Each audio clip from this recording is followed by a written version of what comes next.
요한계시록 4장 6절에서부터 11절까지 말씀을 교독을 하도록 하겠습니다. 제가 먼저 읽도록 하겠습니다. 보좌 앞에 수정과 같은 유리 바다가 있고 보좌 가운데와 보좌 주위에 네 생물이 있는데 앞뒤에 눈들이 가득하더라.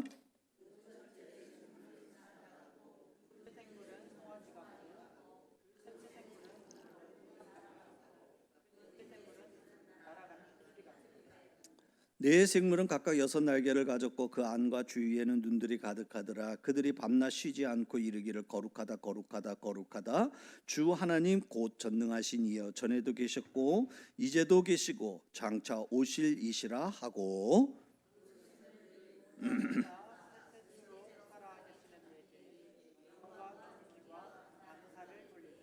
24장로들이 보좌에 앉으신 이 앞에 엎드려 세세토록 살아계시는 이에게 경배하고 자기의 관을 보좌 앞에 드리며 이르되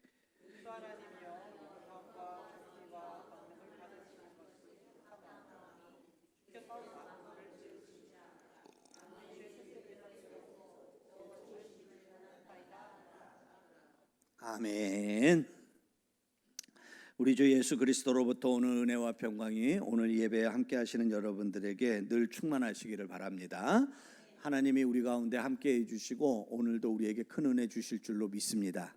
아멘. 예. 우리 옆에 있는 분하고 인사합시다. 하나님이 당신을 사랑하십니다. 한번 인사합시다. 앞뒤로도 인사해 주세요. 하나님 당신을 사랑하십니다. 한번 인사합시다. 오늘 우리가 읽고 있는 요한계시록 참 흥미롭고 또 비밀로 감추어진 책이다라고 우리가 잘 알려져 있죠. 그리고 신비로운 내용이 많이 담겨져 있는 것이 요한계시록이라는 책입니다.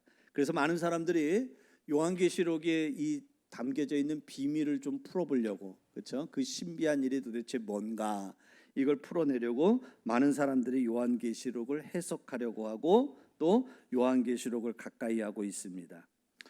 요한계시록은 사도 요한이 밤모섬에서 하나님의 계시를 받은 것을 기록한 책이 바로 요한계시록인데요.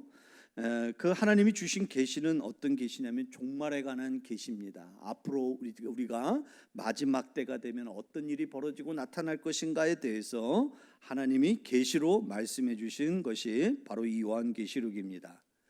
그 본격적인 그 하나님의 종말에 관한 계시가 있기 전에 오늘 우리가 읽은 이 4장에서는 그 계시가 선포되어졌던 그 근원지, 계시가 출발이 되었던 그 근원지인 하늘 보좌가 있는 그곳이 어떤 광경이었는지를 환상으로 이 사도 요한이 보고 그곳을 오늘 기록을 하고 있는 것이 오늘 우리가 읽은 요한계시록 4장의 말씀이에요. 오늘 우리가 읽은 말씀을 보니까 우린 6절부터 읽었지만 그 앞에서부터 말씀을 이렇게 보면은 오늘 그 하나님의 계시는 그 보좌 앞에 뭐가 있다고 그랬냐면 오늘 성경에 보니까요 수정과 같이 맑은 유리 같은 바다가 있다라고 그렇게 얘기를 하고 있어요. 보좌 앞에 그런 게 있다는 거예요. 그럼 보좌가 무슨 어디 바닷가에 어디 있나라고 생각할지 모르겠지만 여기서 말하는 바다는 그런 바다를 얘기하는 게 아니에요. 여름철에 여러분들 뭐 이렇게 피서가는 그 바다를 얘기하는 게 아닙니다. 여기 수정같이 유리 같은 바다라는 말은 무슨 말이냐면 투명하고 깨끗한 바다를 얘기하는 겁니다. 근데 그럼 도대체 이 바다가 뭐냐? 바다는 뭐냐면요, 쉽게 얘기하면 여러분들이 익히 들어본 것은 뭐냐면 성막에 있는 물두멍을 생각하시면 돼요. 그 물두멍이 뭐 하는 곳이냐? 물두멍은 뭐 하는 곳이냐면 제사장이 제사를 드릴 때 제물을 이렇게 하나님 앞에 드리죠. 그때 이제 그 제물을 이렇게 만지면서 그의 손에 뭐가 묻기 시작하냐면 피가 묻기 시작을 합니다. 그 손이 더러워지는 거죠. 근데 그 상태로 제사장이 지성소를 들어갈 수 없어요. 그래서 그 지성소 들어가는 문 입구에 뭐가 있냐면 물두멍이 있습니다. 그 물두멍은 뭐냐면 그 제물을 이렇게 만지는데 더럽혀진 그 몸을 깨끗이 씻도록 하기 위해서 물을 모아놓은 것이에요. 그게 바로 물두멍인데 물두멍은 그런 역할을 하는 겁니다. 근데 오늘 이제 그 하늘 보좌에 하나님의 보좌가 있는 그곳에 그 물두멍과 같은, 물두멍은 청동으로 만들었지만 오늘 그 하나님 나라의 보좌가 있는 그 거기에는 바다가 있는데 그 바다는 뭘로 만들었냐면 수정과 같은 맑은 유리와 같은 바다가 거기에 놓여져 있는 것입니다.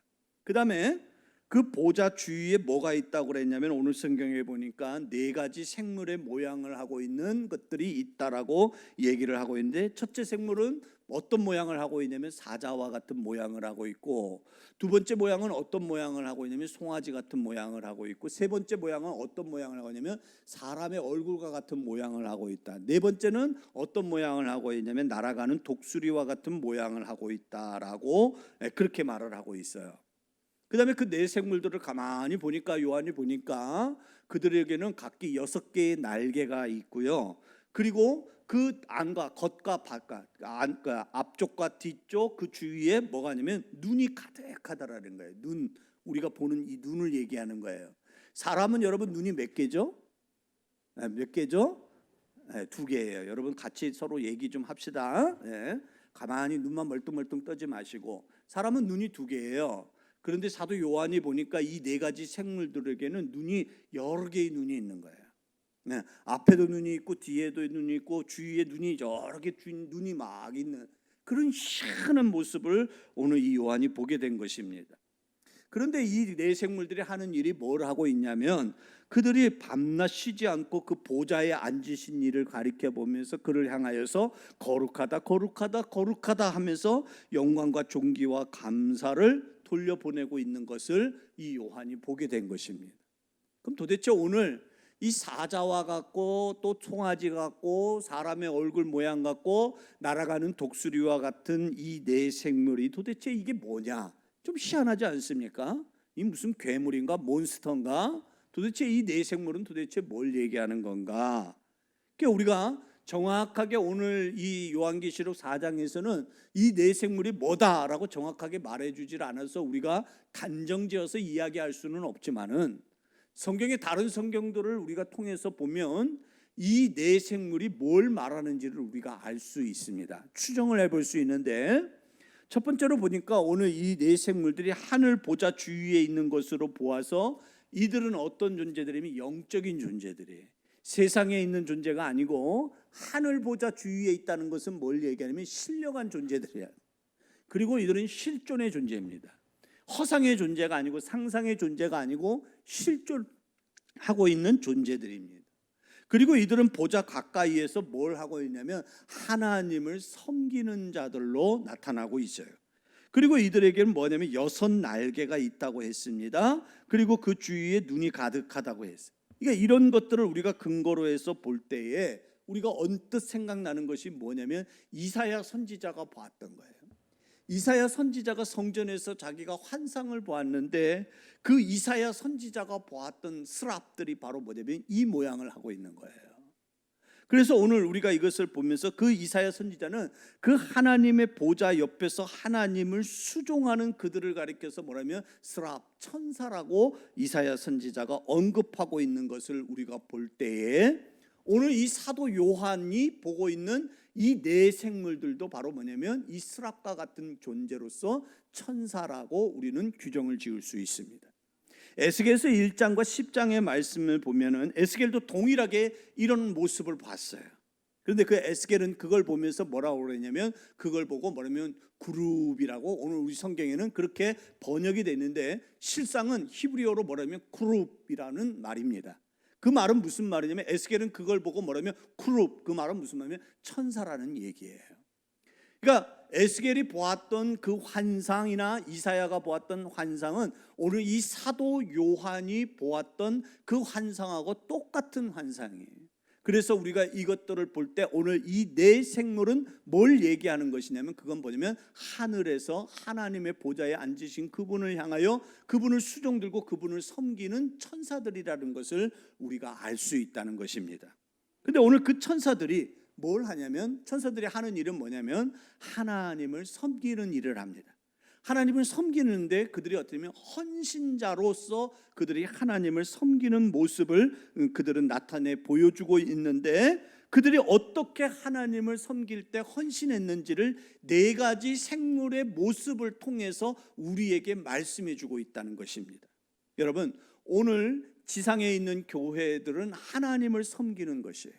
우리 지상에 있는 모든 성도들은 다 누구를 섬기냐면 하나님을 섬기는 사람들이에요.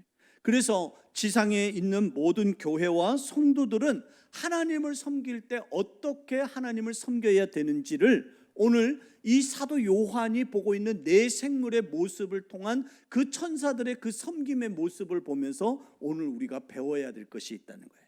깨달아야 될 것이 있다는 거예요. 너희들이 하나님을 섬길 때 너희들이 그 하나님을 섬기는 일에 헌신을 어떻게 해야 될 것인지를 오늘 성경은 우리에게 가르쳐주고 있다는 사실입니다. 그럼 도대체 이 내 생물은 어떤 헌신의 모습으로 오늘 우리에게 보여주고 거기에서 우리에게 교훈하고 있는 것은 무엇인지 오늘 우리가 한 가지씩 살펴보기를 원합니다. 첫 번째로 오늘 보았던 첫 번째 생물의 모습은 사자와 같은 모습이었다라고 얘기를 하고 있습니다. 사자와 같은 모습의 헌신입니다.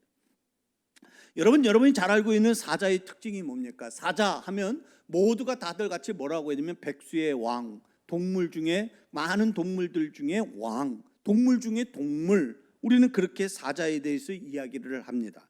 사자는 힘이 있고 담대하고 용기가 있는 짐승으로 익히 널리 알려져 있는 그런 짐승이죠. 그래서 순간적으로 사냥을 하는 데 있어서 순간적으로 그 담대하게 어떤 사냥물이든지 간에 자기가 목표를 정한 것에 거기에 가서 뛰어나가서 그 사냥물을 제압하는 일에 있어서는 어떤 맹수들도 따라오지 못하는 그런 강력한 힘을 가지고 있는 짐승이 바로 이 사자입니다. 우리 성도들도 하나님을 섬기는 일에 있어서 어떻게 섬겨야 되는지를 오늘 우리에게 말씀해 주고 있다는 것입니다.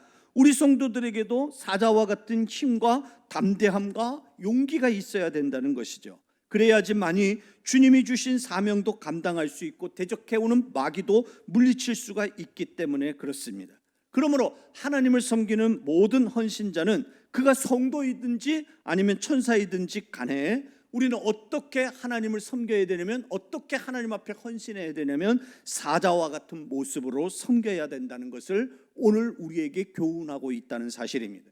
여러분, 여호수아가 죽고 난 후에 이스라엘의 모든 지파들이 전쟁을 하기를 싫어했어요. 전쟁이 너무 오랫동안 지속이 되니까 이제 이 전쟁을 좀 그쳤으면, 이제 전쟁을 좀 안 했으면, 그래서 모두가 전쟁을 멈추기를 원하는데 아직 땅은 정복되지 않았거든요. 하나님은 뭐라고 말하냐면 이 땅이 정복될 때까지 너희들이 전쟁을 멈추지 말라고 말씀하셨기 때문에 그래서 모두가 전쟁이 두려워가지고 이 일에 누가 앞장서야 되지? 누가 이 전쟁에 앞장서서 나아갈까?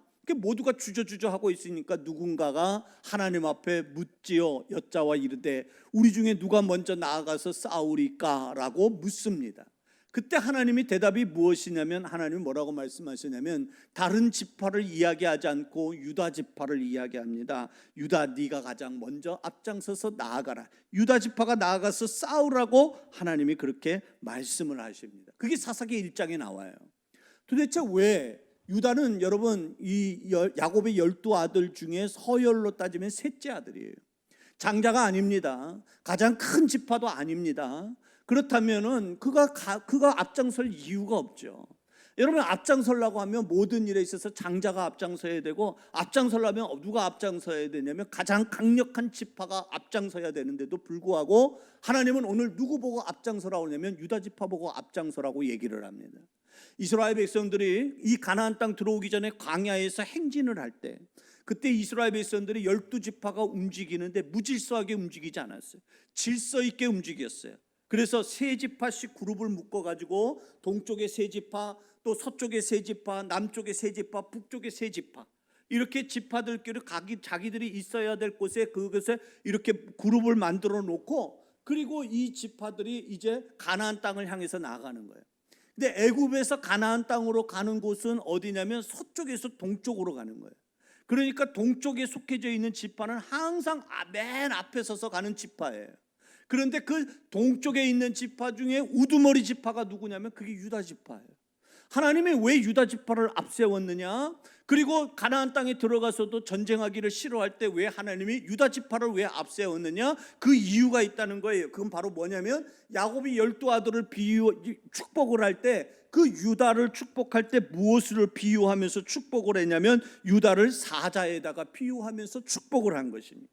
즉 유다 지파는 사자와 같이 용맹스럽고 원수의 목을 잡고 그리고 항상 모든 일에 선두에 서서 앞장서서 그 모든 것을 이끌어갈 지파로 야곱이 이미 사자와 같은 지파로 유다 지파를 축복하였기 때문에 그래서 이 유다 지파는 광야를 행진할 때도 앞장섰으며 가나안 땅에서 전쟁을 멈추고 모두가 전쟁하기를 싫어하는 그때에 전쟁하는 일에 가장 앞장서는 지파로 하나님이 유다 지파를 앞세웠던 이유가 바로 여기에 있다는 것입니다. 용맹한 사자와 같이 담대하게 앞장서서 헌신하라는 것입니다. 그것이 바로 하나님의 뜻이었던 것입니다. 사랑하는 성도 여러분, 베드로전서 5장 8절 9절의 말씀을 보면 근신하라 깨어라 너희 대적 마귀가 우는 사자같이 두루 다니며 삼킬 자를 찾나니 너희는 믿음을 굳게 하여 저를 대적하라 라고 말씀하고 있습니다. 마귀도 여러분 우리를 어떻게 하냐면 우리를 미혹하기 위해서 우리를 집어삼키기 위해서 굶주린 사자같이 우는 사자와 같이 우리 주위를 맴돌고 있다라고 얘기를 합니다. 이 마귀와 우리는 매일 싸워야 되고 질병과도 싸워야 되고 죄악과도 싸워야 됩니다. 그러려면 사자와 같이 힘이 있고 담대한 믿음과 용기가 있어야 합니다.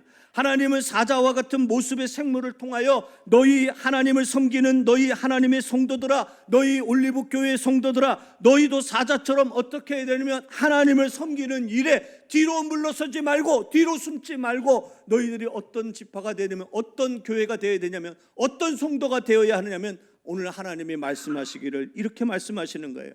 사자처럼 항상 앞장서서 맡은 일에 헌신하라. 그런 뜻으로 오늘 우리에게 보여주고 있는 말씀이라는 것입니다. 사랑하는 성도 여러분, 오늘 하나님 보좌에 있는 한 천사가 사자와 같은 모양을 하고 있어요. 그 천사는 어떻게 하나님을 섬기냐면 모든 일에 하나님을 섬기고 헌신하는 모든 일에 앞장서는 천사였어요. 오늘 하나님은 이 모습을 통하여서 우리에게 교훈하고 있는 것이에요. 오늘 우리 교회가 어떤 교회가 되냐면 하나님을 섬기는 일에 하나님이 명령하신 일에 뒤로 물러나는 교회가 아니고 뒤로 숨는 교회가 아니고 이 교회가 하나님이 명령하신 그 일에 가장 앞장서는 교회로 가장 앞장서서 받들어 섬기는 그런 교회로 우리 하나님께서 이 교회가 세워지기를 원하여서 오늘 우리에게 이 말씀으로 교훈하고 있다는 사실을 우리 모두가 깨달을 수 있기를 주님의 이름으로 축원합니다. 여러분 새생명 축제도 마찬가지예요. 뒤로 물러나는 성도가 있어요. 숨어들려고 하는 성도들이 있으면 안 되는 거예요. 우리는 어떤 사람이 되냐면 진정한 우리가 하나님을 섬기는 자로 우리가 하나님 앞에 헌신하는 자가 되기를 원한다면 이 사자의 모양과 같이 우리도 어떻게 되면 항상 하나님이 명령하시는 그 일에 앞장서는 사람, 그것이 바로 진정한 헌신하는 성도요.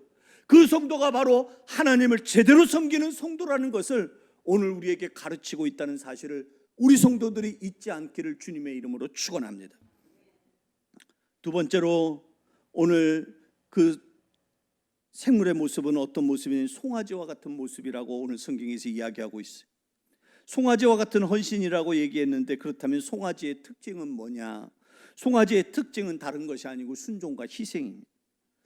여러분 잘 아시는 대로 소는 가축으로서 옛부터 지금까지 인간을 위해서 순종하면서 일하는 동물이었습니다. 소는 주인이 시키는 대로 묵묵히 그 일을 감당합니다. 여러분 사람은 아무리 크다고 하더라도 소처럼 크지 않습니다. 사람이 아무리 힘이 세다고 하더라도 소보다도 힘이 센 사람은 없습니다. 소는 항상 사람보다도 덩치도 크고 힘도 더 셉니다. 그런데 이 소는 항상 사람의 말에 순종하더라. 사람의 말에 순종하지 않는 소는 더 이상 쓸모가 없는 소죠. 그런 소는 쓰임을 받지 않습니다. 아무리 연약한 자그마한 어린아이라고 할지라도 그 어린아이가 소의 고삐를 잡고 이랴 하면 그 덩치가 태산 같은 그 소가 벌떡 일어나서 그 어린아이가 말하는 이랴 하는 그 말에 순종하고 나아갑니다. 소가 앞으로 가다가도 그 어린아이가 그 소를 향하여 워 하면 아무리 큰 태산 같은 소라고 할지라도 그 어린아이의 말에 절대적으로 순종하는 것이 바로 이 소죠. 주인이 시키는 대로 묵묵히 그 일을 감당하는 것이 소입니다. 또 마지막에는 그가 가진 모든 것을 주인을 위해서 희생하는 동물이 소가 아닙니까? 소는 살아서 노동력을 제공하고 죽어서는 고기를 제공합니다. 가죽을 남겨줍니다. 소의 뿔이 아무데도 쓸모가 없는 것 같지만 고대에는 그 뿔을 가지고 도장을 만들었고, 소의 여러 가지 뼈를 고아서 그 뼈를 고아서 우리가 그 고인 그 물을 우리가 마시지 않습니까? 우리가 사골 육수라고 말하지 않습니까? 심지어 족발과 꼬리까지도 소는 우리 사람을 위해서 기꺼이 모든 것을 다 희생하고 모든 것을 다 내놓습니다. 하다못해 소가 쏟아놓는 배설물, 그 분뇨까지도 인간을 위해서 그것이 쓰임을 받게 하는 것, 이것이 바로 소입니다. 그래서 소는 엄청난 희생의 상징이라고 말할 수 있는 것이죠. 구약시대 때 여러분 제사를 드릴 때 소가 제물로 쓰임을 받게 된 것은 바로 이런 완전한 희생을 상징하기 때문에, 그래서 소가 하나님 앞에 드려지는 제물로 쓰임을 받을 수 있었던 것입니다. 하나님을 섬기는 성도도 이런 소와 같이 순종으로 섬기며 모든 것을 희생할 수 있는 헌신이 있어야 한다는 것을 오늘 우리에게 말씀하고 있는 것입니다. 송아지는 머리로 들이받을 줄 모릅니다. 송아지는 항상 어미소를 부르면서 음메 음메 하면서 그 어미소의 뒤를 따르며 그 어미소를 부르는 것이 송아지 아닙니까? 우리 성도들도 항상 주님 말씀을 따라 순종하면서 살아가야 할 줄로 믿습니다. 그럴 때 그것이 바로 하나님께 영광 돌리는 삶이 된다는 사실을 우리 성도들이 깨달을 수 있기를 주님의 이름으로 축원합니다. 예수님도 이 땅에 오셔서 아버지 하나님의 일을 위하여 종으로 순종하며 일하셨고, 마침내는 자신의 모든 것을 십자가에 버리는 희생하시는 헌신을 하셨던 분이 바로 우리 주 예수 그리스도이십니다. 그 예수님이 서머나 교회에 편지하실 때에 예수님이 요한계시록 2장 10절에 이렇게 말씀하셨습니다. 내가 죽도록 충성하라. 내가 죽도록 충성하라. 그리하면 내가 생명의 면류관을 내게 주리니. 내가 죽도록 충성하라고 그렇게 말씀하셨습니다. 우리가 송아지같이 죽도록 순종하고 죽도록 희생하는 것, 그것이 바로 진정한 충성입니다. 여러분, 우리가 하나님의 사명자가 되기를 원하고 하나님을 섬기는 사람이 되기를 원한다고 하면서 하나님 앞에 순종하지 않으면 그 사람은 하나님을 섬기는 사람이 아닙니다. 그 사람은 헌신자가 아닙니다. 그 사람은 사명자가 아닙니다. 하나님을 섬긴다고 하면서 희생을 내가 하기를 싫어한다, 희생하기를 거절한다, 그것은 진정한 사명자라고 말할 수 없는 것입니다. 그래서 오늘 우리에게 말씀해 주고 계시는 거죠. 송아지와 같은 모습을 가지고 있는 생물이 어떻게 하나님을 섬겼는지, 그 송아지의 모습을 통하여서 오늘 우리에게 교훈하고 있는 것입니다. 하나님을 섬기는 사람은 순종으로 섬기는 자요, 하나님을 섬기는 사람은 희생으로 섬기는 자임을 오늘 우리에게 가르치고 있다는 것을 우리 모두가 깨달을 수 있기를 주님의 이름으로 축원합니다. 사랑하는 우리 올리브교회 성도, 우리 교회가 하나님 앞에 순종하는 교회가 되고, 우리 올리브교회와 우리 성도들이 하나님 앞에 희생하는 것으로 하나님 앞에 귀하게 쓰임을 받는 그런 은혜와 축복이 있기를 주님의 이름으로 축원합니다. 세 번째로 생물의 모습은 무슨 모습이냐면 사람의 얼굴과 같은 모습이라고 오늘 성경에서 이야기를 하고 있습니다. 사람의 특징이 무엇일까요? 여러분, 하나님이 하나님의 형상대로 인간을 창조하셨다고 그랬어요. 사람은 다른 피조물들과는 다릅니다. 우리는 하나님의 형상을 따라 지음을 받은 존재이죠. 그리고 하나님은 우리 인간들에게 다른 피조물들에게 주지 않은 것을 하나님이 우리 사람에게 주신 것이 있어요. 그것은 바로 무엇이냐면 이성과 지혜를 우리에게 주셨습니다. 그래서 이것을 가지고 모든 피조물들을 정복하고 다스리는 권세를 하나님이 우리 사람에게 주신 것입니다. 그래서 사람에게 주신 이 이성과 지혜로 우리는 사고력과 분별력과 판단력과 결단력을 가진 그런 존재, 그런 것을 우리가 사용하는 그런 사람이 돼야 된다. 그러므로 사람의 얼굴을 가진 천사의 헌신은 곧 뭘 얘기하는 것이냐면 다른 것을 이야기하는 것이 아니라 그것은 바로 지혜와 이성적인 헌신을 의미한다고 말할 수 있습니다. 여러분, 하나님을 향한 헌신은 얼마나 귀하고 얼마나 소중한 것인지 모릅니다. 그런데 지혜와 분별력이 없이 어리석고 규모 없이 우리가 헌신을 하게 된다면, 그러면 그 헌신은 너무나도 귀하고 너무나도 소중한 헌신인데도 우리가 지혜 없이 분별력 없이 규모 없이 우리가 헌신을 하게 되면 그 헌신의 가치를 우리는 손상을 입힌다는 사실이에요. 때때로 원래 의도와는 달리 하나님의 영광을 가리는 그런 결과를 우리가 가져올 수 있다는 것입니다. 지혜가 없는 헌신은 때때로 많은 상처와 혼란을 남길 수가 있다는 것입니다. 교회 안에서 가끔 성도들 중에 어떤 성도가 자기는 충성과 열심으로 요란스럽게 헌신을 한다고 헌신을 하지만 그 헌신이 오히려 주변의 많은 사람들에게 상처를 주며 교회에 혼란을 주는 안타까운 모습을 종종 보게 될 때가 있습니다. 그것은 바로 무엇이냐면 그 헌신자가 지혜 없이 헌신을 하기 때문에 그러는 거예요. 지혜가 없는 까닭입니다. 그래서 예수님은 뭐라고 말씀하셨냐면 마태복음 24장 45절에서 충성되고 지혜 있는 종이 되라. 충성되고 지혜 있는 종이 되라. 하나님의 집을 섬길 때 너희들이 충성하는 하나님의 집을 섬기는 자가 되어야 되는데 충성만 가지고 돼서는 안 된다는 거예요. 충성하고 지혜 있는 종이 되어야 된다라고 오늘 우리에게 말씀하고 있는 것을 우리가 깨달아야 될 줄로 믿습니다. 하나님을 섬기는 일을 하는 데 있어서 우리는 어떻게 섬기냐면 지혜를 가지고 섬겨야 된다는 거예요. 하나님이 우리에게 주신 사명을 감당하는데 여러분 생각 없이 분별력 없이 사고력 없이 결단력 없이 그렇게 하나님의 일을 엉망진창으로 섬기지 말고 규모 있게 지혜 있게 질서 있게 우리가 그 일을 섬기며 나아갈 때에 그 하나님의 일이 하나님 일 되는 그런 은혜가 우리에게 베풀어진다는 사실을 우리 모두가 깨달을 수 있기를 주님의 이름으로 축원합니다. 여러분 새생명 축제를 섬길 때도 마찬가지예요. 여러분 지혜를 가지고 이성을 가지고 하나님 앞에 그 지혜를 구하고 하나님 앞에 분별력을 달라고 하나님 앞에 구하면서 그러면서 우리가 섬기면서 나아가면 이 새생명 축제가 얼마나 질서 있고 아름다운 사역이 되는지 모릅니다. 그런데 우리가 그것을 구하지 아니하고 그저 내 열심을 가지고 내 의지를 가지고 호칭 막 그것을 가지고 우리가 섬기면서 나아가면 그것이 어떻게 되냐면 이 교회 안에 엉망진창이 되고 마는 거예요. 무질서하게 되고 마는 거예요. 혼란을 가져다 주고 마는 거예요. 그러면 여기저기서 불평이 나옵니다. 원망이 나옵니다. 나는 안 하려다, 나는 하고 싶지 않다, 너 혼자 해라, 네 마음대로 해라 그러면서 모든 사람들이 뒤로 나자빠지는 그런 아주 안 좋은 그런 현상이 우리에게 나타난다는 거죠. 그래서 우리는 이런 일들이 나타나지 않도록 하기 위해서 우리는 어떻게 하냐면 하나님을 섬기는 일을 할 때도 우리가 어떻게 하냐면 지혜롭게 우리가 섬겨야 된다는 거예요. 하나님 앞에 헌신할 때 우리가 어떻게 헌신해야 되냐면 지혜로움을 가지고 우리가 헌신해야 된다는 사실을 여러분들이 깨달을 수 있기를 주의 이름으로 축원합니다. 마지막 네 번째 생물의 모습은 무슨 모습이라고 그러냐면 독수리와 같은 모습이라고 오늘 우리에게 얘기해 주고 있어요. 네 번째 생물의 모습이 독수리와 같다라고 얘기를 하고 있습니다. 이 천사의 섬김이 독수리와 같은 특징을 가지고 있기 때문에 그렇게 말하고 있는 것입니다. 더구나 오늘 본문에 보니까 그냥 독수리가 아니에요.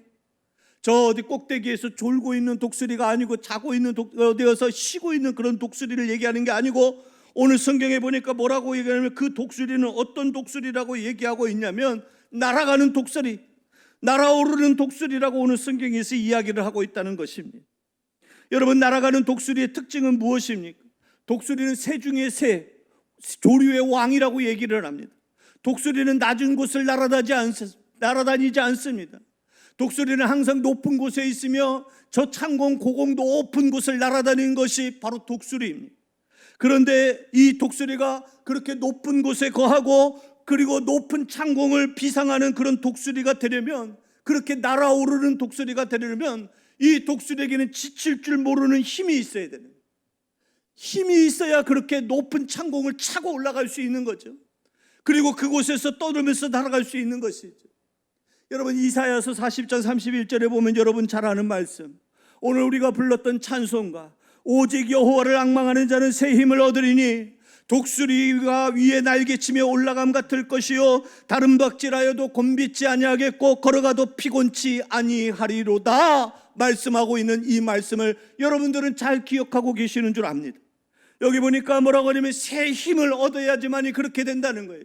독수리가 날아오르는 독수리가 되려면 새 힘이 있어야지만이 날아오르는 독수리가 된다는 거예요. 독수리가 다른 박질라도 곤빗지 아니하고 걸어가도 피곤치 아니하려면 우리가 어떻게 하냐면 독수리가 날아오르는 새 힘이 있듯이 우리에게도 그런 새 힘이 있어야 된다는 거예요. 여러분, 일하기 위해서는 에너지가 필요합니다. 하나님을 섬기는 일도 일입니다. 그러므로 힘이 있어야 됩니다. 그런데 그 힘은 내가 좋은 음식 먹고 좋은 보약 먹어서 얻는 힘이 아닙니다. 이 힘은 하늘에서 주시는 힘입니다. 이것은 오직 하나님만이 주실 수 있는 힘입니다. 성도는 이 힘으로 날아가는 독수리처럼 지칠 줄 모르고 줄기차게 하나님을 섬기고 하나님이 나에게 맡겨주신 그 사명을 우리가 감당할 수 있어야 되는 것이에요. 그런데 성도들 중에 간혹 이런 성도들이 있어요. 좋은 뜻으로 시작했는데, 하나님을 섬기는 일을 시작했고 하나님 앞에 헌신하는 일을 시작했는데 얼마 못 가서 그만 지쳐버려가지고 곤비해가지고 그래가지고 포기하면서 그러면서 머리를 쳐박고, 그리고는 그 일에 저 이젠 두 번 다시 나타나지 않는 그런 성도들의 모습을 종종 보게 됩니다. 매우 안타까운 일입니다. 성도가 새 힘을 공급받지 못하면 그렇게 됩니다. 왜 그런 일이 벌어집니까? 하나님이 주시는 힘으로 하지 아니하고 자기 힘으로 하고, 하나님이 주시는 건강으로 하지 아니하고 자기의 건강으로 하니까 우리가 그런 결과를 낳게 되고 만다는 사실입니다. 우리가 하나님을 섬기는 일을 감당하려면, 그것을 하나님을 섬기는 위대한 헌신을 하기 위해서는 날아가는 독수리처럼 새 힘을 충만히 우리 하나님으로부터 공급을 받아야지만이 우리가 그 일을 감당할 수 있는 것입니다. 여러분, 우리가 그럴 때 하나님으로부터 새 힘을 받을 때에 하나님을 섬기는 일, 하나님의 맡겨주신 그 사명을 감당하는 그런 헌신자로서 우리가 그 사명을 감당할 때, 우리가 하나님으로부터 새 힘을 받으면 우리는 포기하지 않는 헌신자가 되는 거예요. 나중에 중도에 포기하지 않는 헌신자가 된다는 사실이, 오늘 이 날아오르는 독수리를 통하여서 하나님이 오늘 우리에게 교훈해 주시는 것은 바로 그것입니다. 너희들이 하나님으로부터 새 힘을 받았어. 그래서 너희들이 포기하지 않고 끝까지 주님 오시는 그날까지, 주님 앞에 서는 그날까지 너희들이 하나님을 섬기는 그 일을 감당하는 헌신자, 너희들이 하나님으로부터 받은 그 사명을 감당하는 헌신자, 그런 포기하지 않는 헌신자가 되라고 오늘 우리에게 날아오르는 독수리를 통하여 우리에게 교훈해 주고 있다는 사실을 우리 모두가 깨달을 수 있기를 주님의 이름으로 축원합니다. 이제 말씀을 맺고자 합니다. 하나님의 보좌 주위에 섬기는 네 가지 성물은 곧 무엇을 이야기하냐면 천사들을 의미합니다. 오늘 이 천사들은 하나님을 섬기는 헌신자들입니다. 그런데 이들이 하나님을 섬길 때 어떻게 헌신했냐면 그냥 되는 대로 헌신하지 않았습니다. 그 천사들 중에 어떤 천사는 사자와 같은 모양으로 하나님을 섬기는 일에 헌신하였습니다. 사자와 같은 헌신은 앞서도 말씀드린 대로 항상 모든 일에 하나님이 말씀하신 일에 앞장서는 헌신입니다. 또 어떤 천사는 송아지와 같은 헌신을 했다라고 그 모양으로, 송아지 모양으로 오늘 우리에게 보여주고 있습니다. 송아지는 순종과 희생을 말한다고 했습니다. 하나님이 말씀하시는 그 말씀에 절대 순종하고 하나님의 그 사명을 위해서 절대 희생하면서 그 하나님의 일이 하나님 일 되도록 하기 위하여 최선을 다하는 헌신, 오늘 그 천사의 모습, 그 천사들 중에 그런 헌신을 하는 천사의 모습을 오늘 우리에게 송아지의 모양을 통해서 오늘 우리에게 보여주고 있다는 것이, 또 어떤 생물은 사람의 얼굴과 같은 모양을 하고 있는 헌신, 그래서 지혜롭게 하나님이 말씀하시면, 하나님이 사명을 주시면 지혜를 가지고서 지혜롭게 그것이 잘 풀려갈 수 있도록, 잘 진행될 수 있도록, 원만하게 그 일이 풀려갈 수 있도록 지혜를 가지고 이성적으로 잘 판단하면서, 그러면서 하나님의 일을 섬기는 천사들의 모양을 오늘 사람의 얼굴 모습을 통하여서 오늘 우리에게 교훈하고 있다는 거예요. 마지막 날아오르는 독수리와 같이 하나님을 섬기는 헌신자 천사들이 있었다는 거예요. 하나님을 섬기는데 중간에 포기하지 않아요. 너무 힘들어서 못해 먹겠다, 나는 안 할란다 하고 뒤로 돌아서지 않는다는 거예요. 끝까지 하나님이 주신 새 힘을 공급받아서 포기하지 않고 하나님이 말씀하신 그대로 포기하지 않는 그 헌신, 끝까지 감당하는 헌신, 오늘 천사들이 그렇게 헌신했다는 거예요. 사랑하는 성도 여러분, 오늘 이 말씀을 통해서 하나님은 오늘 우리에게 묻고 계시는 거예요. 우리 모두가, 저와 여러분이 다 하나님을 섬기는 사람입니다. 하나님 앞에 헌신해야 될 믿음의 사람인 줄로 믿습니다. 아멘. 아멘. 우린 다 하나님을 섬기는 사람이에요. 우리는 어떻게 하나님을 섬겨야 될까요? 오늘 하나님 우리에게 말씀하시는 거예요. 사자와 같이 앞장서서 헌신하는 사람이 되겠느냐? 송아지와 같이 순종하고 희생하는 헌신자가 되겠느냐? 사람의 얼굴과 같이 지혜롭게 헌신하는 헌신자가 되겠느냐? 날아오르는 독수리와 같이 포기하지 않고 하나님이 주시는 새 힘을 공급받아서 끝까지 그 사명을 감당하는 헌신자가 되겠느냐? 어떤 헌신자가 되겠느냐? 오늘 하나님이 오늘 우리에게 묻고 계시고 있습니다. 오늘 하나님은 우리 교회가 이런 교회가 되기를 원하는 거예요. 이 교회가 하나님 섬기는 교회입니다. 이 교회가 하나님 일에 앞장서는 교회, 이 교회가 하나님 명령에 순종하는 교회, 이 교회가 하나님의 명령하시는 일에 희생하는 교회, 이 교회가 지혜로운 교회, 이 교회가 주님이 오시는 그날까지 주신 사명 포기하지 않는 교회. 하나님은 올리브 교회가 그런 교회 되기를 원하고 또 원하고 계신다는 사실을 우리 모두가 깨달을 수 있기를 주님의 이름으로 축원합니다.